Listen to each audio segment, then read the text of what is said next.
Les amis, on vient de finir le match contre le Portugal. Comme vous pouvez le voir, je suis du Congo, Kinshasa. Et oui, j'étais convaincue qu'on va sortir de là bien chicoté, bien dressé. Quand même, Cristiano, c'est pas n'importe qui. Le Portugal, c'est pas du n'importe quoi. Je suis allée regarder le match. Je me disais, si au moins c'est un match nul, ça serait parfait. Donc, je me disais, bon, il n'y a pas beaucoup de chances que ce soit un match nul. Et quand j'ai vu qu'à la 6e ou 7e minute, on nous a marqué, j'ai fait, c'est fini. Mais au fur et à mesure que ça avançait, je commençais à me dire, ah ouais, c'est intéressant. Et là, bam, nous aussi on a marqué juste avant d'aller à la mi-temps. Ce que je peux dire, c'est que tout est possible.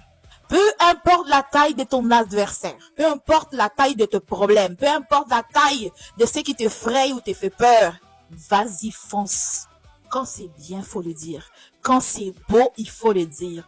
C'est une fierté pour moi de me dire que ils sont pas arrivés sur le terrain en se disant, oh mon Dieu, on joue contre le Portugal, contre Cristiano, mon Dieu, tout ça. Non, ils sont arrivés sur le terrain comme des vrais bonhommes. Ils ont mouillé les maillots, ils se sont battus de homme à homme. Même Cristiano lui-même n'en revenait pas de...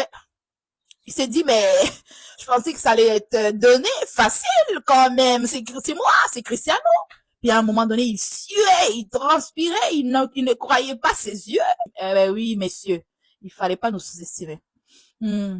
Franchement, bravo. Si les léopards continuent comme ça, il y a de l'espoir. Franchement, je pense qu'il y a de l'espoir. Merci beaucoup, les léopards. Et puis, on s'est dit au prochain match, ok? Ça va bien se passer. Bisous.